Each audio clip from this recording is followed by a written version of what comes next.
Good morning, dear students. Today we are going to start the next part of our chapter number 1, Newton's laws of motion, unit number 3, laws of motion and force. Today's topic is the principle of conservation of linear momentum. Linear momentum क्या होती है? एक particular quantity है जो किसी भी object में store होती है ड्यू टू इट्स मोशन. ये हमने ऑलरेडी स्टडी कर लिया है. नेक्स्ट है कंजर्वेशन प्रिंसिपल. क्या नाम है इसमें? इन एन आइसोलेटेड सिस्टम, अगर आपका सिस्टम आइसोलेटेड मीन्स उसके ऊपर बाहर से कोई फोर्स नहीं लग रहा है, the vector sum of the linear momenta of all the bodies of the system is conserved and is not affected due to the mutual action and reactions. जो सिस्टम में इंटरनली पार्टिकल्स हैं उनकी जो action reactions हैं उसकी momentum को change नहीं करेगी. मोमेंटम क्या रहेगी? कंजर्व रहेगी if it is an isolated system. Isolated system means there is the no external force acting on the system. तो अब हम सपोज कर लें कि हमारे पास n बॉडीज़ हैं जिनके मासेस कितने हैं? m1 m2 up to mn, जो कि कौन कौन सी वेलोसिटी के साथ मूव हो रहे हैं? v1 v2 up to vn. तो what will be the momentum? जो सिस्टम की मोमेंटम होगी, linear momentum of the system क्या होगी? मोमेंटम ऑफ हर पार्टिकल की निकाल के हम ऐड कर लेंगे. मोमेंटम का फॉर्मूला होता है मास इंटू वेलोसिटी. तो फर्स्ट पार्टिकल की कितनी आएगी? m1 v1 vector plus m1 v2 vector up to mn, sorry here will be m2 v2 vector up to mn vn vector. अगर हम पूरे सिस्टम की फाइंड करें, पूरे सिस्टम की क्या होगी? टोटल मास सिस्टम का हम m ले लेते हैं, capital M, and v centre of mass is the velocity of the centre of mass of the system.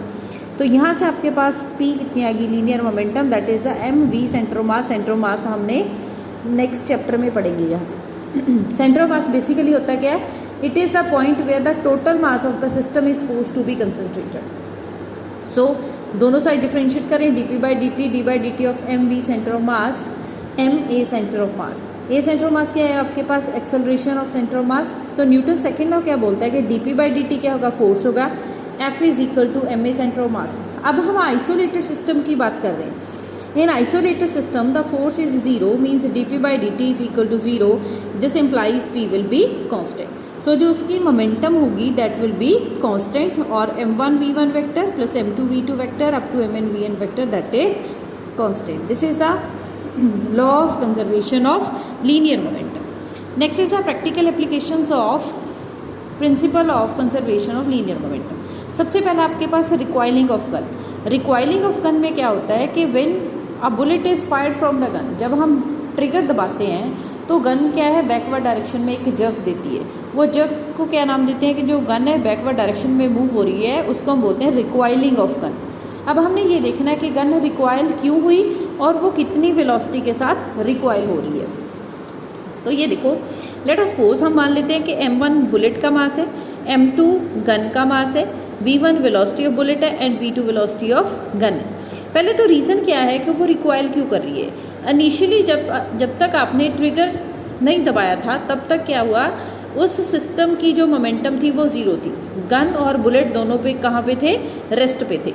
When you are apply the trigger, आपने ट्रिगर को प्रेस किया, जो बुलेट है वो फॉरवर्ड डायरेक्शन में जाएगी.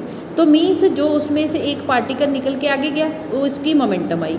तो मोमेंटम तो कंजर्व रहनी चाहिए. बिफोर ट्रिगरिंग जो आपकी मोमेंटम सिस्टम की क्या थी? ज़ीरो थी. तो ट्रिगर दबाने के बाद भी मोमेंटम कितनी होनी चाहिए? ज़ीरो होनी चाहिए. तो ऐसा अचीव करने के लिए जो गन है वो बैकवर्ड डायरेक्शन में मूव होती है टू कंजर्व द मोमेंटम. अब ये देखो कि अगर हम बात करें momentum of the bullet m1 v1, momentum of the gun m2 v2, दोनों का सम कितना होगा? ज़ीरो. बिकॉज इनिशियली जब आपने ट्रिगर प्रेस नहीं किया था तब ये दोनों रेस्ट पे थे एंड मोमेंटम कितनी थी? ज़ीरो. तो यहाँ से v2 कितना आ गया? Minus m1 v1 vector upon m2 vector, m2 sorry. तो v2 एंड v1 वेक्टर्स है, बीच में आ रहा है साइन नेगेटिव. इट मीन्स जो जिस डायरेक्शन में आपकी बुलेट जा रही है गन उससे ऑपोजिट डायरेक्शन में मूव होगी. नेक्स्ट है जो आपके पास वेलोसिटी ऑफ बुलेट है that is m1 by m2. m1 is the mass of the bullet and m2 is the mass of the gun. Obvious जो गन का मास होता है वो बुलेट के कंपैरिजन वेरी हाई होता है. तो जो वेलोसिटी ऑफ आपकी गन की वेलोसिटी है वो बुलेट की वेलोसिटी के कंपैरिजन क्या होगी, बहुत कम होगी।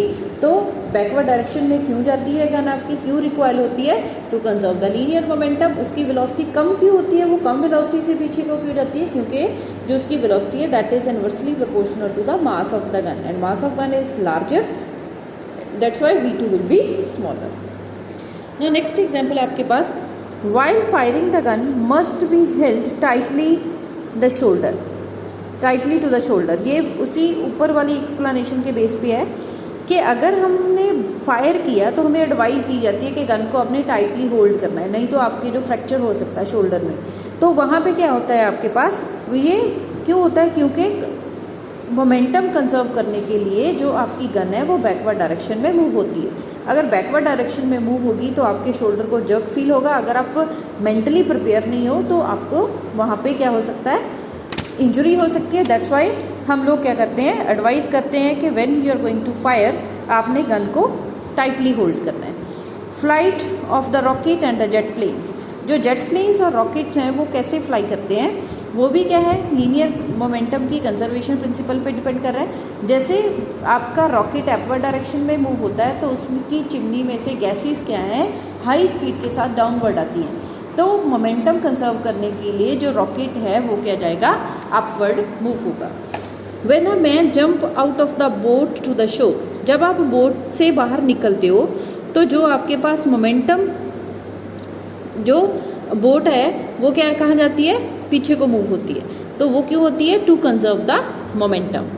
एक्सप्लोजन ऑफ द बॉम्ब, जब बॉम्ब फटता है तो उसके डिफरेंट पार्टिकल डिफरेंट डायरेक्शंस में क्या होते हैं, फ्लाई होते हैं। ये भी किसके लिए होते हैं, to conserve the momentum. Next है, a person left on the frictionless surface can get away from it by blowing air out of his mouth or by throwing some object in direction opposite to the direction in which he wants to move। Means अगर आप totally frictionless surface पे खड़े हो, अगर आप अपने mouth में से भी एयर ब्लो करोगे तो आप बैकवर्ड डायरेक्शन में मूव होगे। वो कैसे होगा, कि मोमेंटम कंजर्व करने के लिए। So this is the today's lecture. In the next lecture we will start from here. Thank you.